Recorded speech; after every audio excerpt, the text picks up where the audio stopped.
NASA astronaut Anne McClain, now in the middle of your screen wearing the spacesuit with the red stripes, is going to be assisted by NASA astronaut Johnny Kim and JAXA astronaut Takuya Onishi into the crew lock. Once both McClain and Ayers are in the crew lock, the hatch will be closed, and some communications checks will take place ahead of depressurization. And we are seeing Onishi prepare to close the hatch. Some waves goodbye.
And the equipment airlock and crew lock hatch is now open.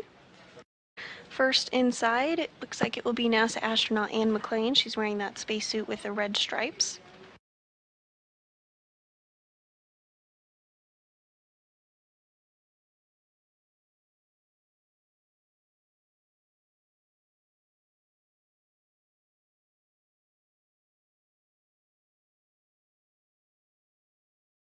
Today was the 275th spacewalk in support of space station maintenance, assembly, and upgrades, the third spacewalk out of station this year and the first for Expedition 73. This was the third spacewalk for McClain's career. She now has a total spacewalking time of 18 hours and 52 minutes. Of course, for Nichole, her first spacewalk, 5 hours and 44 minutes. In total, 72 days, 12 hours, and 23 minutes of spacewalking time has been recorded over the past 25 years of the International Space Station.